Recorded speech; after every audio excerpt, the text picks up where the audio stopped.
അധ്യാപക നിയമനത്തിലെ സെൻസസ് ഡ്യൂട്ടിയെ ചൊല്ലി സംസ്ഥാനത്ത് വീണ്ടും വലിയ വിവാദം ഉയരുകയാണ്. സർക്കാർ ഉത്തരവ് വന്നതോടെ അധ്യാപക സംഘടനകൾ ശക്തമായ പ്രതിഷേധവുമായി രംഗത്തെത്തിയിരിക്കുകയാണ്. സ്കൂളുകളിലെ അധ്യാപകരെ ജനസംഖ്യാ സെൻസസ് ജോലിക്കായി നിയോഗിക്കുന്നത് വിദ്യാഭ്യാസ മേഖലയെ ഗുരുതരമായി ബാധിക്കുമെന്നാണ് സംഘടനകളുടെ ആരോപണം. കേന്ദ്ര സർക്കാർ രാജ്യവ്യാപകമായി ജനസംഖ്യാ സെൻസസ് നടത്താനുള്ള നടപടികൾ ആരംഭിച്ചിട്ടുണ്ട്. ഇതിന്റെ ഭാഗമായി സംസ്ഥാന സർക്കാരുകൾക്കും വിവിധ നിർദ്ദേശങ്ങൾ ലഭിച്ചിട്ടുണ്ട്. കേരളത്തിലും ഇതിനായുള്ള തയ്യാറെടുപ്പുകൾ പുരോഗമിക്കുകയാണ്. ഇതിനിടെയാണ് സർക്കാർ അധ്യാപകരോട് സെൻസസ് ഡ്യൂട്ടിക്ക് ബന്ധപ്പെട്ട ഉത്തരവ് പുറത്തു വന്നത്. ഈ തീരുമാനത്തിനെതിരെയാണ് വിവിധ അധ്യാപക സംഘടനകൾ പ്രതിഷേധവുമായി രംഗത്തെത്തിയത്. അധ്യാപകരുടെ പ്രധാന വാദം സ്കൂളുകളിൽ ഇതിനകം തന്നെ അധ്യാപക ക്ഷാമം രൂക്ഷമാണെന്നാണ്. നിരവധി സ്കൂളുകളിൽ ആവശ്യത്തിന് അധ്യാപകരില്ല. അത്തരമൊരു സാഹചര്യത്തിൽ അധ്യാപകരെ സെൻസസ് ജോലിക്കായി മാറ്റി നിയോഗിച്ചാൽ ക്ലാസുകൾ തടസ്സപ്പെടുമെന്നും വിദ്യാർത്ഥികളുടെ പഠനം പ്രതികൂലമായി ബാധിക്കുമെന്നും സംഘടനകൾ ചൂണ്ടിക്കാട്ടുന്നു. വാർത്തകൾ പുറത്തു വരുന്നതനുസരിച്ച് സെൻസസ് ജോലിക്ക് നിരവധി ഘട്ടങ്ങളുണ്ട്.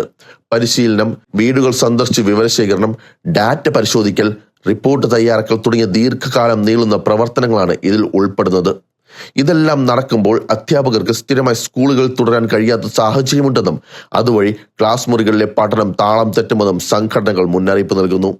പ്രത്യേകിച്ച് അധ്യയന വർഷം പുരോഗമിക്കുന്ന സമയത്ത് ഇത്തരം അധിക ചുമതലകൾ നൽകുന്നത് വിദ്യാഭ്യാസ നിലവാരത്തെ ബാധിക്കുമെന്നാണ് അവരുടെ അഭിപ്രായം. സംഘടനകൾ മറ്റൊരു പ്രധാന കാര്യവും ഉന്നയിക്കുന്നുണ്ട്. അധ്യാപകർക്ക് ഇതിനകം തന്നെ തിരഞ്ഞെടുപ്പ് ഡ്യൂട്ടി, പരീക്ഷാ ജോലികൾ, വിവിധ സർക്കാർ സർവേകൾ, കണക്കെടുപ്പുകൾ തുടങ്ങിയ നിരവധി അധിക ചുമതലകളുണ്ട്. ഇപ്പോൾ അതിനൊപ്പം വലിയൊരു സെൻസസ് ചുമതല കൂടി വന്നാൽ സ്കൂളിലെ അടിസ്ഥാന ഉത്തരവാദിത്തങ്ങൾ പോലും നിർവഹിക്കാൻ ബുദ്ധിമുട്ടാകുമെന്നാണ് അവരുടെ വിലയിരുത്തൽ. വിദ്യാഭ്യാസ മേഖലയിലെ നിലവിലെ വെല്ലുവിളികൾ പരിഹരിക്കുന്നതിന് പകരം പുതിയ അധിക ജോലികൾ നൽകുന്നത് ശരിയായ സമീപനമല്ലെന്നും സംഘടനകൾ പറയുന്നു. വാർത്തകൾ പ്രകാരം അധ്യാപക സംഘടനകൾ ഈ ഉത്തരവ് പിൻവലിക്കണമെന്ന് ആവശ്യപ്പെടുന്നത്. സെൻസസ് നിർണായകമായ ഒരു ദേശീയ പ്രവർത്തനമാണെന്ന് അവർ അംഗീകരിക്കുന്നുണ്ടെങ്കിലും അതിനായി മുഴുവൻ ഭാരവും അധ്യാപകരുടെ മേൽ ചുമത്തരുത് എന്നാണ് അവരുടെ നിലപാട്. സെൻസസ് നടത്താൻ പ്രത്യേകം ജീവനക്കാരെ നിയോഗിക്കുകയോ മറ്റു വകുപ്പുകളിൽ നിന്ന് ആവശ്യമായ മനുഷ്യ വിഭവശേഷി കണ്ടെത്തുകയോ ചെയ്യണമെന്ന് അവർ ആവശ്യപ്പെടുന്നു. ഇതിനൊപ്പം മറ്റൊരു പ്രധാന ആശങ്കയും സംഘടനകൾ പങ്കുവയ്ക്കുന്നുണ്ട്. പൊതുവിദ്യാഭ്യാസ മേഖലയിൽ കഴിഞ്ഞ കുറച്ചു വർഷങ്ങളായി പഠന നിലവാരം ഉയർത്താൻ നിരവധി പദ്ധതികൾ നടപ്പിലാക്കുന്ന സാഹചര്യത്തിലാണ് ഇത്തരം തീരുമാനങ്ങൾ വരുന്നത്. അധ്യാപകരെ തുടർച്ചയായി ക്ലാസ് മുറികളിൽ നിന്ന് മാറ്റി നിർത്തിയാൽ ആ പദ്ധതികളുടെ ഫലപ്രാപ്തിയും കുറയാൻ സാധ്യതയുണ്ടെന്നാണ് അവർ പറയുന്നത്. വിദ്യാർത്ഥികളുടെ പഠന നഷ്ടം പരിഹരിക്കാനുള്ള ശ്രമങ്ങൾ നടക്കുമ്പോൾ വീണ്ടും അധ്യാപകരെ മറ്റു ജോലികളിലേക്ക് നിയോഗിക്കുന്നത് യുക്തിസഹമല്ലെന്നും സംഘടനകൾ അഭിപ്രായപ്പെടുന്നു. അതേസമയം സെൻസസ് രാജ്യത്തിന്റെ വികസനത്തിനും ഭരണനിർവഹണത്തിനും അത്യന്താപേക്ഷമായ വിവരശേഖരണ പ്രക്രിയയാണ്.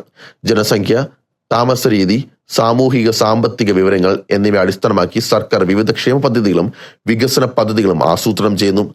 അതുകൊണ്ട് സെൻസസ് സമയബന്ധിതമായി പൂർത്തിയാക്കേണ്ടത് സർക്കാരിന്റെ പ്രധാന ഉത്തരവാദിത്തമാണ്. എന്നാൽ അതിനൊപ്പം വിദ്യാഭ്യാസ രംഗം തടസ്സപ്പെടാതെ മുന്നോട്ട് പോകാനും ശ്രദ്ധിക്കണമെന്ന് അധ്യാപക സംഘടനകളുടെ ആവശ്യം. ഇപ്പോൾ ഈ വിഷയത്തിൽ സർക്കാരും അധ്യാപക സംഘടന തമ്മിലുള്ള ചർച്ചകൾക്ക് സാധ്യതയുണ്ട്. അധ്യാപകരുടെ ആശങ്കകൾ പരിഗണിച്ച് സർക്കാർ ഉത്തരവിൽ മാറ്റം വരുത്തുമോ അല്ലെങ്കിൽ നിലവിലെ തീരുമാനം തുടരുമോ എന്നത് വരും ദിവസങ്ങളിൽ വ്യക്തമാകും. ഈ വിഷയത്തിൽ വിദ്യാഭ്യാസ മേഖലയിലെ വിവിധ സംഘടനകളും രക്ഷിതാക്കളും അടുത്തുനിന്ന് നിരീക്ഷിച്ചുകൊണ്ടിരിക്കുകയാണ്. അങ്ങനെ ജനസംഖ്യാ സെൻസസ് എന്ന ദേശീയ ഉത്തരവാദിത്തം വിദ്യാർത്ഥികളുടെ വിദ്യാഭ്യാസം ഒരുപോലെ പ്രധാനപ്പെട്ട വിഷയങ്ങളാണ്. ഇരുവർക്കും യാതൊരു നഷ്ടവും ഉണ്ടാകാതെ പ്രായോഗികമായ പരിഹാരം കണ്ടെത്തുക എന്നതാണ് ഇപ്പോഴത്തെ ഏറ്റവും വലിയ വെല്ലുവിളി.